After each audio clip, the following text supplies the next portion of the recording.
শুধু সরকার পতন নয়, গণতন্ত্র প্রতিষ্ঠাও ছিল বিএনপির দাবি। হাত পাকা সমাবেশ বিএনপির বিরুদ্ধে ষড়যন্ত্রের প্রমাণ, বললেন ফারুক। জানাবো রাজনৈতিক উত্তাপে কার লাভ কার ক্ষতি, এবং সর্বশেষ জানাবো কার দোষে শ্রম বাজার বন্ধ হয়, জানালেন আসিফ নজরুল। শুনছিলেন সংবাদ শিরোনাম, এবারে বিস্তারিত। রাজনৈতিক উত্তাপে কার লাভ কার ক্ষতি। গত মাসে লন্ডনে বিএনপি তারেক রহমান এবং ডক্টর মোহাম্মদ ইউনূসের আইস ব্রেকিং বৈঠকের পর দেশের রাজনৈতিক অঙ্গনে এক ধরনের থমকে যাওয়া ভাব লক্ষ্য করা যাচ্ছিল। ওই বৈঠককে দেশের কয়েকটি রাজনৈতিক দল ভালোভাবে নিতে পারেনি। গত বছরের জুলাই আগস্টের সফল গণঅভ্যুত্থানের পর পাদপ্রদীপের আলোতে আসা এই দলগুলো তাদের অবস্থান ক্ষুণ্ণ হওয়ার আশঙ্কা করেছিল এই বৈঠককে ঘিরে, এবং তারা এই বৈঠকের কথিত সমঝোতাকে কোনোভাবেই মেনে নিতে পারছিল না। সে কারণে ওই বৈঠকের পর এই রাজনৈতিক দলগুলো নানাভাবে এ নিয়ে তাদের অসন্তোষ প্রকাশ করে আসছিল, যা দেশের রাজনৈতিক অঙ্গনে একটি গুমোটভাবে সৃষ্টি করেছিল। বর্তমানে ওই রাজনৈতিক দলগুলো তাদের কর্মপন্থার বিষয়ে একমত হয়ে মাঠে নেমে রাজনৈতিক অঙ্গনকে উত্তপ্ত করা শুরু করেছে। নবগঠিত এনসিপি প্রথম থেকেই দেশের পরবর্তী জাতীয় নির্বাচনকে যতটা সম্ভব পিছিয়ে দেওয়ার ক্ষেত্রে আগ্রহী ছিল। সে কারণে তারা প্রথম থেকে নির্বাচনের পূর্ব শর্ত হিসেবে জুলাই সনদ প্রকাশ ও তার বাস্তবায়ন, স্বৈরাচারী আওয়ামী লীগের নেতাকর্মীদের বিচার, জাতীয় নির্বাচনের আগে স্থানীয় সরকার নির্বাচন প্রভৃতি দাবি তুলেছে। বর্তমানে যেহেতু জুলাই সনদ প্রায় প্রস্তুত হয়ে গেছে এবং আগামী কয়েক মাসের মধ্যে আওয়ামী লীগের বিচারও দৃশ্যমান হবে বলে ডক্টর মোহাম্মদ ইউনূসের সরকার ঘোষণা করেছে, সেই প্রেক্ষাপটে নির্বাচন পেছানোর জন্য নতুন কোনো দাবি তোলা তাদের জন্য খুবই প্রয়োজন হয়ে দাঁড়িয়েছে। এনসিপি নির্বাচন পেছানোর কারণটা বোঝা যায়। তারা নতুন একটি দল, যারা নির্বাচন কমিশনকে তালিকাভুক্তির জন্য আবেদন করেছে মাত্র। তাদের নেতারা এখনো সম্ভাব্য নির্বাচনী এলাকায় তেমন পরিচিত নন। সে কারণে নির্বাচন পিছিয়ে গেলে তারা ভোট যুদ্ধের জন্য আরেকটু প্রস্তুতির সময় পাবে বলে মনে করছে। তাছাড়া বিভিন্ন শীর্ষ নেতাদের পদত্যাগ, নিয়োগ, বদলি বাণিজ্যের অভিযোগ এবং নানা কেলেঙ্কারিতে জর্জরিত এনসিপির পক্ষে এই মুহূর্তে নির্বাচনে যাওয়া প্রায় অসম্ভব। আর সে কারণেই তারা বর্তমানে জাতীয় নির্বাচনের আগে আবার স্থানীয় সরকার নির্বাচনের দাবি তুলেছে। বাংলাদেশ জামায়াতে ইসলামী এদেশের একটি বেশ পুরনো রাজনৈতিক দল, কিন্তু তাদের নির্বাচনে সাফল্যের নজির খুব কম। 1991 সালে এককভাবে নির্বাচন করে তারা 18টি আসনে বিজয়ী হয়েছিল। প্রদত্ত ভোটার 12.13% ভোট পেয়েছিল। 1996 সালে তাদের প্রাপ্ত ভোটের হার ও আসন উভয়ই কমে যায়। সে নির্বাচনে তারা 8.61% ভোট পায়, মাত্র 3টি আসন লাভ করে। 2001 সালে নির্বাচনে বিএনপির সঙ্গে জোটবদ্ধ হয়ে নির্বাচন করার কারণে তাদের প্রাপ্ত ভোটের হার কমে 4.28% দাঁড়ালেও তাদের প্রাপ্ত আসন সংখ্যা বেড়ে দাঁড়ায় 17টিতে। বস্তুত এটাই বাংলাদেশ জামায়াতে ইসলামীর আজ পর্যন্ত সবচেয়ে বড় নির্বাচনী সাফল্য। পরে বিএনপি সরকার গঠন করলে জোটের শরিক হিসেবে জামায়াতের দুজন নেতা মন্ত্রিসভায় স্থান পান। 24-এর গণঅভ্যুত্থান পরবর্তী পরিস্থিতিতে জামায়াত ইসলামী দেশের প্রধান বিরোধী দল হতে আগ্রহী।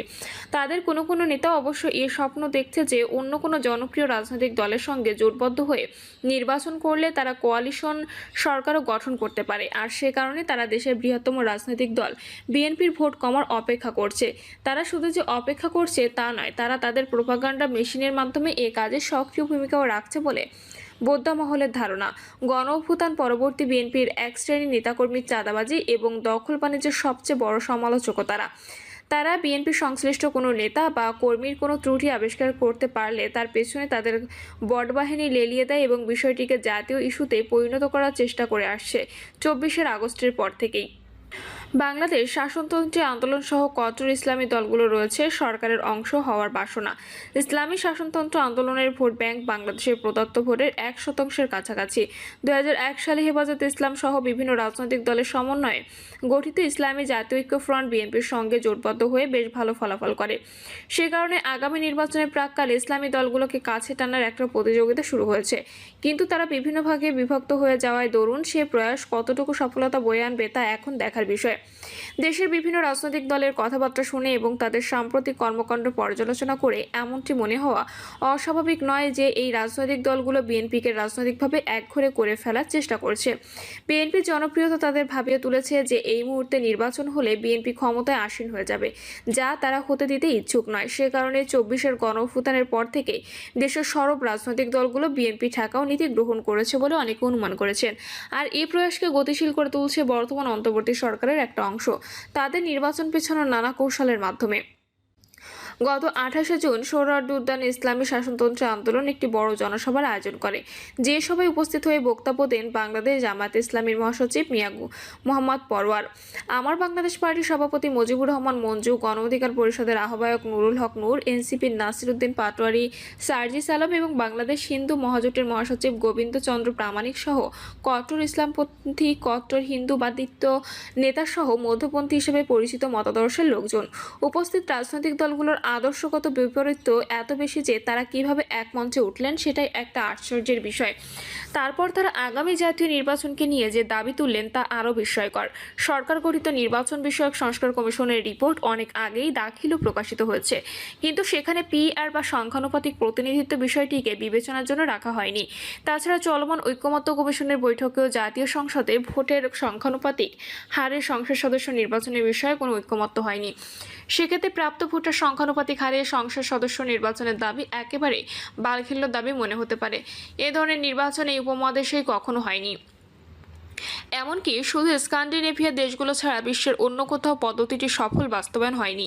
নেপালে পরীক্ষামূলকভাবে চেষ্টা করা হলেও তাদের উপলব্ধি তেমন সুখকর না হওয়ায় তারা সনাতন পদ্ধতিতে ফিরে যাচ্ছে বলে শোনা যাচ্ছে।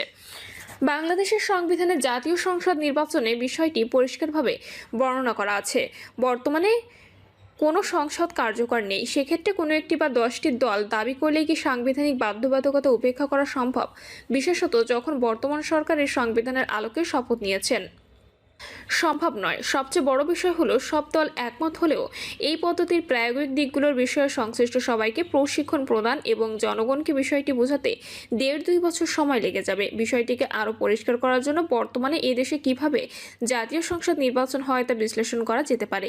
একটি সংসদীয় আসনে প্রতিদ্বন্দ্বিতাকারী প্রার্থীদের মধ্য থেকে তাদের প্রতিনিধি বেছে নেওয়ার ক্ষেত্রে এলাকার জনগণ 3টি বিষয় বিবেচনা করে, যার প্রথমটি হলো প্রার্থীর ব্যক্তিগত জনপ্রিয়তা, দ্বিতীয়টি হলো দলীয় প্রতীক এবং তারপর প্রার্থীর কেন্দ্রের সঙ্গে যোগাযোগ ও সক্ষমতা।